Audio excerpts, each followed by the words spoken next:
Alhamdulillah Rabbil Alameen, wa salatu wa salamu ala ashrafil anbiya wal mursaleen. Amma ba'd, my brothers and sisters, I greet you with the Islamic greeting of peace. Assalamu alaikum wa rahmatullah. May peace and blessing of Almighty God be upon you all. As you heard, of course, Robin said he asked me to 3:30, and I said, okay, for you, I make it, and for Margaret.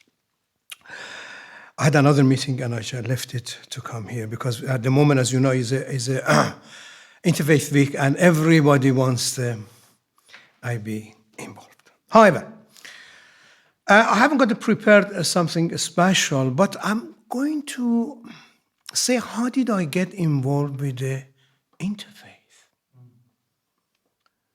I never said that before, and nobody asked me. Over the 45 years, I'm in the interfaith. 45 years. The time it started when I was, of course, I married my wife. I can't remember first or second or so. I married. I loved him, of course. God bless his soul. God bless her soul. I married her, and she was devoted Christian. And I'm a devoted Muslim, but love doesn't understand these sort of things. It just goes forward. We met in university and so on, and I said we're going to get married, and we married in a way. Of course, I've got something which I have to say. Of course, married, and we went to the parents. Parents is a very devoted Christian, very, very big people with a huge farm. And almost they accepted me. The father accepted, the mother said yes or no, and so they said, let's go. It was a very big church in the farm. The farm is big and it's very about 14th century or so. I said, okay, next day or so we can invite everybody and got to get blessing of the priest as well. I said, no problem. We get the blessing, priest can bless us as well. We married as soon as we get there. Packed about 100 people in here, and of course, as I said, and he started to say about, of course, general, Jesus and everything, and he started to say, you are doomed. Straight came to me, I said, God, what shall I say? He said, you are doomed. 45 years. And my wife is holding my hand and said, don't say a word. We are going to be in trouble. And of course, I was kind of more or less a scholar of Islamic and whatever, but he didn't know. And at that time, I'm trying to tell you, at that time, the Christian did not believe the Islam or so on. So this one was a Christian country.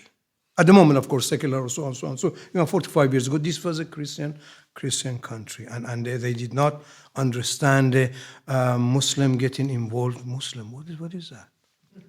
Anyway.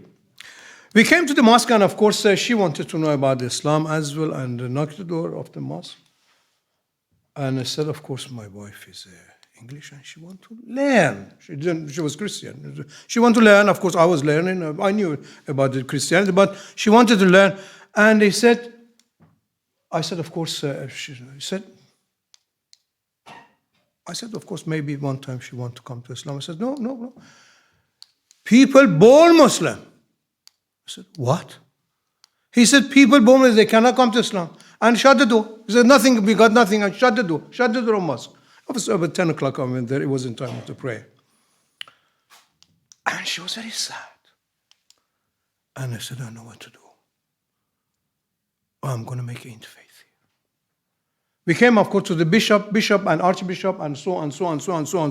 And of course, it was a very slow going on until the multiculturalism was coming at that time of the, I think it was that lady, of course, Iron Lady, I can't remember, Margaret Thatcher.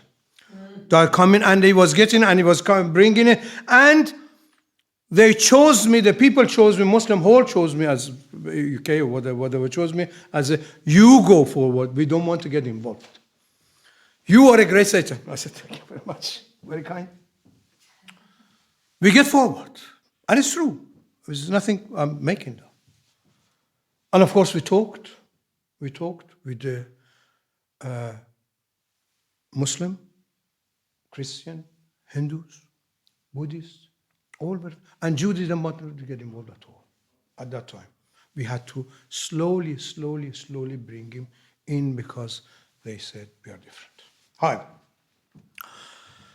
and we brought it during the years of the hard work and lots of difficulty which we had.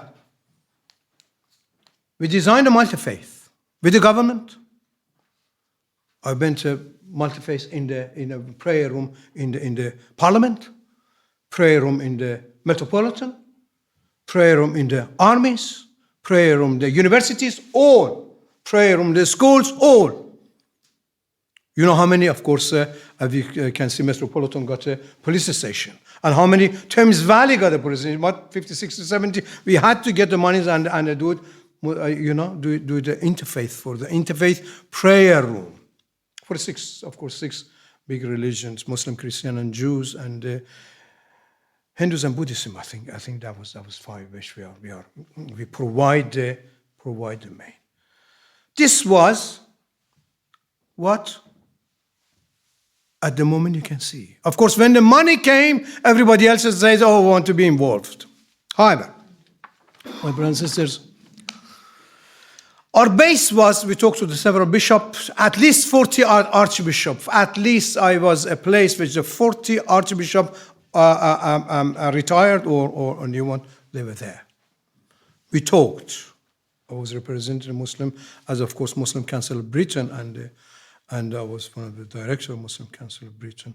And we went there, we talked, and we established what we can do. We said we established it, as one of the brothers said, on the loving God and loving neighbors, because it was in the Islam, in the Christianity, in Jew and the Hindus and the Buddhism and all things.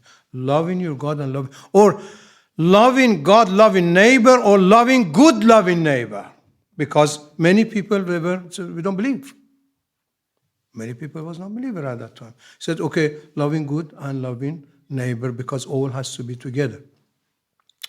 This comment, I said that if the world be based on two things, which we have two principles, which we have, it bring a peace. Otherwise, it's not. And you can see the countries war with each other. If they love each other, they don't go into war. They may have an argument, as Robin was saying, of course, it's a part of family, become part of family. They have families, brothers and sisters, some argue, but they are part of the family. This was a very important things which we agreed with all Christian, and the Jews, of course, was coming at the moment, Jews leading it, almost the interfaith. What I have to say here, we are talking about the many time. Of course, I've been, again, I said around the 40 years, I've been doing on the justice and peace, and I'm, of course, a human rights activist. You can Google it, no. Human rights activist, and based my world based on a justice and peace for the world. Not just a peace. Not just a peace. A few days ago, we were talking to several bishop and several bishop and several rabbi and whatever was there. I said everybody was talking about peace. I said that's wrong. Justice and peace. Without the justice is no peace. They're called the tree. Tree, if the justice, the fruit is peace. If there is no tree of the justice, there is no fruit of it. Everybody say peace. You cannot bring a peace by end of the machine gun. You cannot, as they're trying to do. I'm not going to say we are not going to political, but they are doing it at the moment. Do you think they get a peace? With the end of the machine gun whack into the head of the people, which you can see. Get, of course, Al Jazeera, you can see how many people have been affected. Do you get a peace? Justice. Therefore, what we need to do, my brothers and sisters, justice first, peace after that.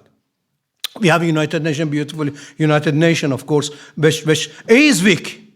It is weak. And I wish somebody was coming instead of that, because it is very weak. When the Antonio Guterres, which at least 3 times I spoke to him, myself, face to face. Two times by phone, sorry. Two times by phone and one by face-to-face. We are talking, I shouldn't say. It is, he wants justice, but no peace. You understand what I'm saying? They tell him to, excuse my language, bugger off. As he said, vacuum, he said, you want your job or not? Do you want, you understand what I'm saying? He said, did not come this thing from vacuum. He said, do you want a job or not? And he changed his mind. Even that head of the X, what's his name? Head of the Twitter, X, what's his name? Elon Musk. He said justice and peace. In 2 days, he changed his mind. 2 days, he changed his mind because 150 billion pounds suddenly dropped. Suddenly, 150 billion pounds dropped. Of course, that was, he said, after that said, okay, you are right. Let me get the monies back. My brothers and sisters, it's very important. We all be for a justice. If you really love your sister, love your brother, we are all brothers and sisters, and we are all human. Human before becoming Muslim, Jews, Christian, Hindus, and Buddhists. All. We are human, and after that we choose to be Buddhist, Muslim, Christian, that's we choose after that, and we can change it.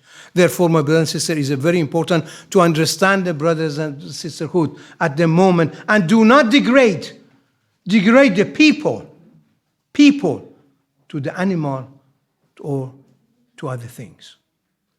I was talking in the GB News. GB News. I'm one of the members of GB News, and I'm talking to Najaf Faraj. He's the one we were together for 4 or 5 years against each other, but he likes me now talking. No, yes, he likes. He's completely, right. But I have to be. I can talk about. Of course, my train of my thought gone wrong direction. But important thing is justice and peace is what we can have a family under the God. I would like to recommend this word of justice and peace to Universal Peace Federation, which don't say just a peace. It's not coming. I've been on top, I've been on the bottom. I know all. 15 years I've been here, and I'm proud. But talk about the justice if you want to do it, and peace coming behind. God bless you. Thank you very much. Good. It's important, my brothers and sisters. It's important. We have this. It's important. We can work together and be brother and sister in this. Otherwise, there is no justice. There is no peace. No justice, no peace. What do you say? No justice? I can't hear. No justice, no peace. God bless you all. God bless you all, people of God.